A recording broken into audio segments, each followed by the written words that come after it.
अमित और रेखा एक नदी के किनारे एक झोपड़ी में रहा करते थे।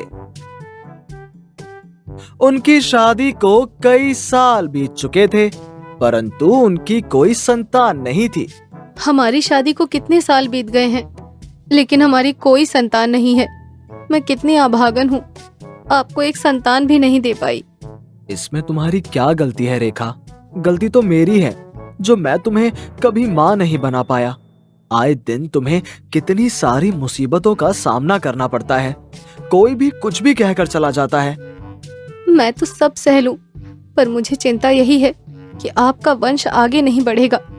रेखा चिंतित होकर रोने लग जाती है।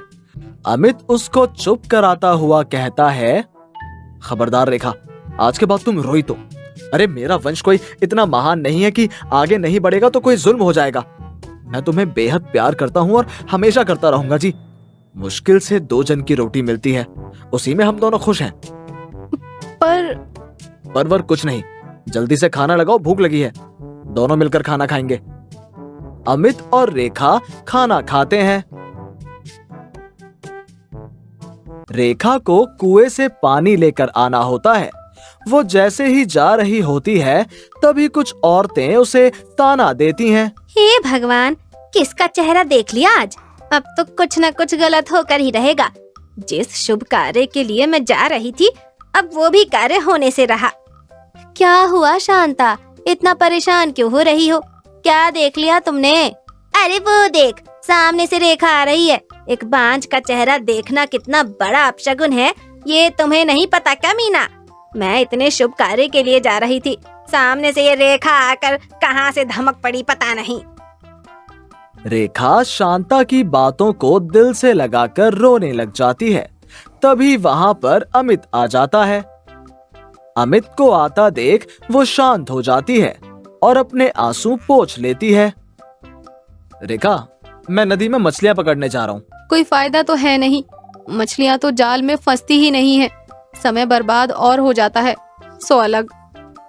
क्या पता आज कुछ फायदा हो जाए। 2 वक्त की रोटी का गुजारा तो मुश्किल से हो रहा है। आप रोटी की बात कर रहे हैं, कल हटाओ अमित चंद आया था। अच्छा, क्या कह रहा था वो? कहना क्या है, किराया मांग रहा था। पिछले कई महीने बिना किराए के चले गए हैं ना। बेचारा वो भी क्या करे, उसे तो अपने कमरे का किराया चाहिए है ना। उसे क्या पता हम भूखे मर रहे हैं, फिर भी उसने इतनी रियायत तो दे दी है। बहुत है इतना, अब तो कहीं ना कहीं से पैसों का इंतजाम करना ही होगा। मैं पैसों का इंतजाम कहाँ से करूँ रेखा? कुछ समझ नहीं आ रहा। जाल में मछली भी नहीं फंसती। मेरा भी मन उदास हो रहा है। चलो मैं भी नदी पर चलती हूँ। यहाँ पर बैठी बैठी क्या कर रही हूँ? कोई बाल बच्चा तो है नहीं जो देख रेख में समय व्यतीत हो जाए। ठीक है, चलो मेरे साथ। अमित और रेखा दोनों नदी की तरफ चल पड़ते हैं। अमित मछली पकड़ने के लिए जाल नदी में डालता है। जाल तो डाल दिया, पर इसमें कुछ आएगा भी? लगता है कुछ आया तो है। जल्दी खींचो। अमित जल्दी जल्दी जाल खींचता है। जब वो खोलकर देखता है तो जाल में एक बड़ा जूता फंसा हुआ होता है। नहीं, ये लो, मछलियां तो फंसती नहीं। जूते आजकल फंसने लगे हैं जाल में, पर आया एक ही है। अगर दोनों आते तो पहनने के काम तो आ जाते। खैर छोड़ो। कोई नहीं, दोबारा जाल फेंकता हूँ, क्या पता अब की कोई मछली आ जाए। अमित दोबारा से जाल फेंकता है, परंतु फिर भी उसके हाथ कुछ नहीं लगता और वो सिर पकड़कर बैठ जाता है। सांझ होने को आई है पर कोई मछली जाल में नहीं फंसी। अब तो खाली हाथ ही घर लौटना पड़ेगा और पानी पीकर सोना पड़ेगा। चलते चलते एक बार फिर से कोशिश करके देख लो, क्या पता कोई छोटी सी मछली हमारे जाल में फंस जाए।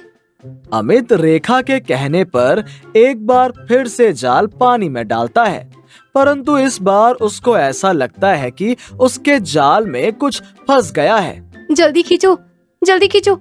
ऐसा लग रहा है जैसे सच में कोई मछली फंसी है। अगर मछली फंसी होगी तो आज का काम चल जाएगा। हाँ, अभी खींचता हूँ। तुम भी जरा हाथ बटाना, बहुत भारी लग रहा है।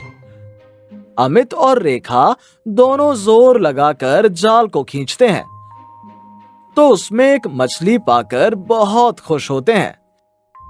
रेखा और अमित उस मछली को अपने घर ले जाते हैं और सोचते हैं, तो आज तो मछली हाथ लगी है, बहुत दिनों बाद। आज तो भात मछली बनाऊंगी और मन भर के खाऊंगी। हाँ रेखा, आज तो मछली भात ही बनाना मजा ही आ जाएगा। चलो इसको काटते हैं। अमित और रेखा उस मछली को धोकर जैसे ही काटते हैं, उसमें से एक छोटी सी बच्ची निकलती है। वो दोनों देखकर आश्चर्यचकित हो जाते हैं। ये क्या, मछली के पेट में बच्ची, ये कहां से आई? हम तो एक मछली खाने के लिए काट रहे थे और यहाँ पर तो एक प्यारी सी बच्ची है। ये तो बहुत ही प्यारी बच्ची है। इतनी सुंदर बच्ची तो मैंने कभी नहीं देखी। हाँ सच में। भगवान ने हमारी सुन ली। हमारी औलाद नहीं थी तो इस मछली ने हमें ये फूल सी बच्ची दे दी है। अब इसको मैं हमेशा अपने पास ही रखूंगी, इसको मैं ही पालूंगी। हाँ रेखा, तुम सही कह रही हो। अब ये बच्ची हमारे पास ही रहेगी। पर ये क्या, इसके गले में ये लॉकेट कैसा है? ये तो हीरे का लॉकेट है। रेखा जैसे ही उस लॉकेट को उतारती है, उसके गले में एक दूसरा हीरे का लॉकेट आ जाता है। रेखा उस लॉकेट को बेचकर अमीर हो जाती है और हंसी खुशी उस लड़की के साथ अपना जीवन व्यतीत करती है। अब कोई भी उसको बुरा भला या बांझ नहीं कहता था। रेखा, जब से ये लड़की हमारी जिंदगी में आई है, तब से हमारी तो जिंदगी ही बदल गई है। तब तो हमारे पास खाने के भी लाले पड़े हुए थे और अब हमारे पास इतना पैसा है कि हम गिनती ही भूल गए हैं। हाँ, आप सही कहते हैं, पर हमें ये सारा पैसा सही जगह लगाना चाहिए। मैं समझा नहीं। ये पैसा सारा हमारी बेटी के नसीब का है और मैं चाहती हूँ कि इस पर हर किसी का हक हो। यानी इस पैसे को आप गरीबों में दान दे, अनाथ आश्रम में बच्चियों को सुविधाएं प्रदान करें और धार्मिक कार्यों में ये पैसा लगा दे। इससे सभी हमारे बच्चों को दुआएं देंगे। अमित ऐसा ही करता है, सारे पैसों को सही जगह उपयोग में लाता है। इस तरह अमित और अमीर होता चला जाता है और हीरे के लॉकेट वाली बिटिया अपने नए माता पिता के साथ खुश रहती है और रेखा और अमित उसका बहुत ध्यान रखते हैं। हेलो दोस्तों, कैसे हैं आप सब? हमारी कहानियां देखने के लिए हमारे चैनल को सब्सक्राइब कीजिए और हाँ, बेल आइकॉन पर क्लिक करना मत भूलिएगा।